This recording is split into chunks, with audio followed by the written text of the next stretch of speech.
Hi everyone, it's Kate here for my February wrap-up, and as you can see, I'm wearing a very bright and cheerful pink in honor of heading into March. I'm just so excited to have some more sunshine. I know we're not totally into spring, but we're headed in that direction, and January and February are usually just pretty dreary for me, so I'm definitely enjoying having more sunshine around, and I hope that wherever you are getting lots of sunshine. So I will start telling you about all of the books that I read, and I read a total of 13 books this month and one DNF. So it was a really full reading month, and I am just so excited to tell you guys all about it. So I'll just get the DNF out of the way, and that was actually another DNF, unfortunately, for my booktuber recommends jar. And this one was Alex by Pierre Lemaitre. And this was a French translated mystery, but it ended up being more of a thriller. And basically what came down to it is I just thought there was so much gratuitous violence. And like, I'm not even kidding, I felt sick to my stomach while I was reading it. It was like, I just am kind of a queasy person, and I think sometimes in books like that, books, you know, thrillers and things like that, that there is just basically to keep the reader continuing to read and keep their interest. There's just a lot of unnecessary violence put in. And I just know that there can be really riveting and thrilling crime stories without gratuitous violence, hence Ruth Rendell. You know, she does have some kind of gritty stories, but I just feel that when I read her, she has a good amount of violence in there. And so I was, like I said, feeling sick to my stomach. Just some of the things that were described were just way too much. But I kept saying, oh, you know, it's my booktuber recommends jar, I need to finish it. And then that's just silly. Like, if you're feeling really grossed out from reading a book, that's defeating the whole purpose of reading. So I had to DNF that, and I just think thriller, if it has a lot of violence, it's just something I'm just not ever interested in reading. And I had a nightmare or two after reading it, so it was just not for me.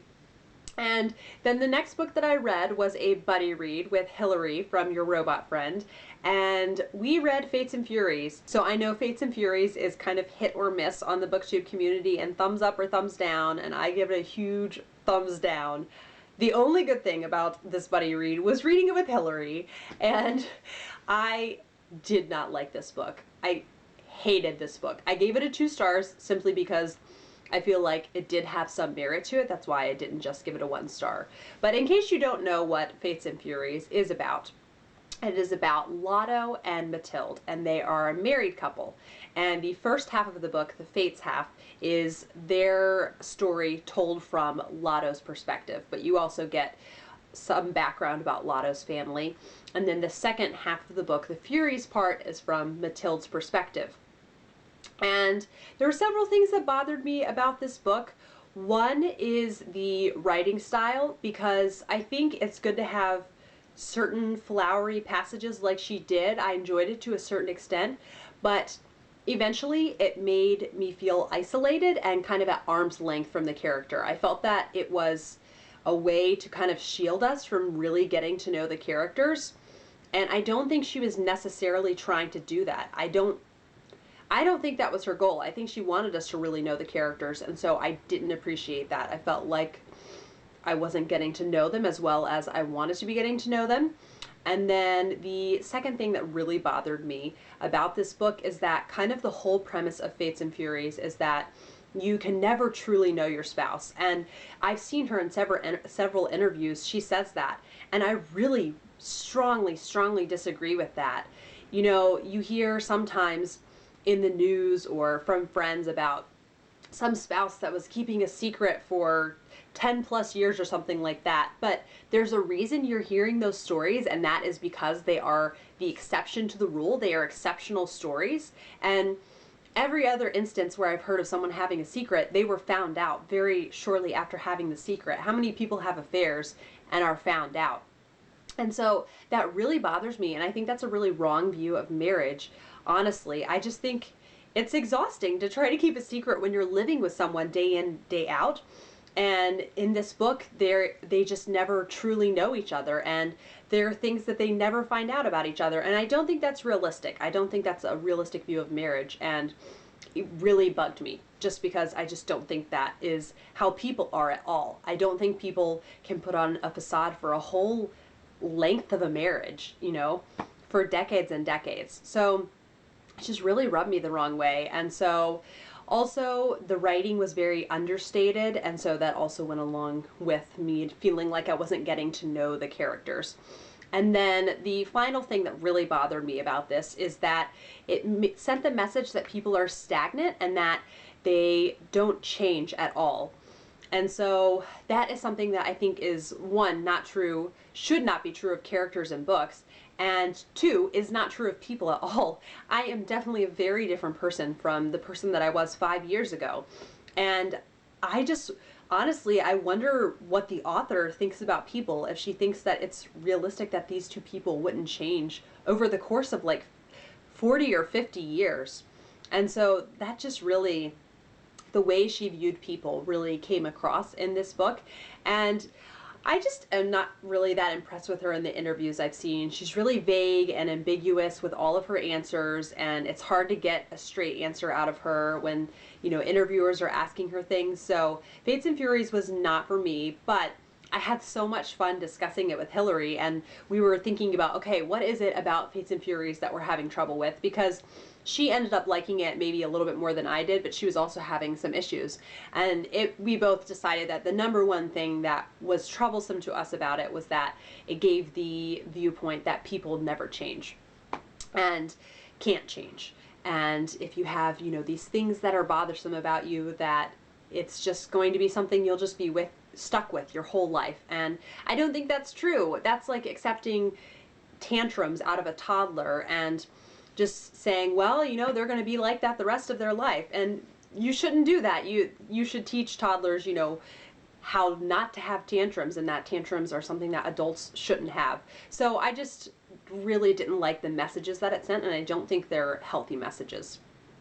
So moving on from the negativity, the rest of my wrap-up is actually extremely positive. And the next one that I read, I did a review on, and that is A Duty to the Dead by Charles Todd.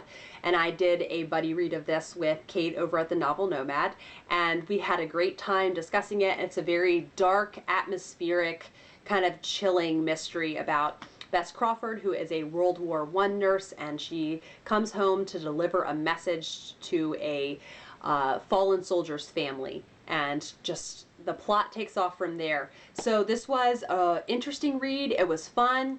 It was maybe a little bit more sinister than I like mysteries to be, but I gave it 3 stars, and I will link the review down below for that if you are interested in hearing more about that.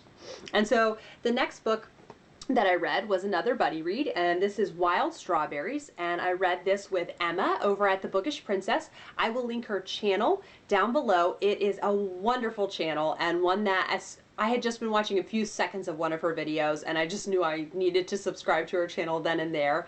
And so Wild Strawberries is about a girl named Mary who goes to live with her aunt's family for the summer, and there end up being a couple eligible guys there. And if you have not read any Angela Thirkle, I said in my review video I did of this that she is PG Wodehouse for girls, and just a lot of fun, some laugh out loud moments. I really enjoyed this, and I will link my review of this down below.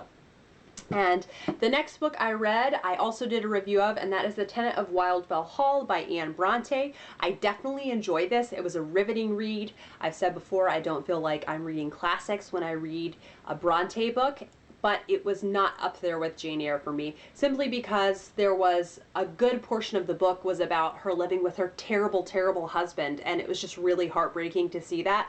And so I kind of wanted a more happy book, and so it was definitely interesting and enjoyable, but it just didn't compare to me for Jane Eyre. I didn't fall in love with Helen as a character nearly as much as I did with Jane.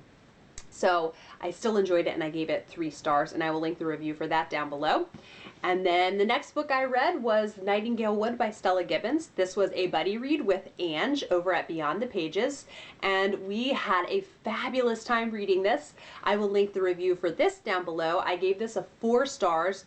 I had such a great time reading this. This doesn't look that big of a book, but so much happens in it. It is about Viola Wither, who is a recent widow and has nowhere to go, so she moves in with her husband's family and ends up becoming infatuated with this very eligible, wealthy bachelor named Victor Spring, who lives a little bit away from them. And there's lots of drama and also laugh out loud moments. This was my first Stella Gibbons to complete, and it was wonderful. So I will link that review down below if you'd like to hear more thoughts about this.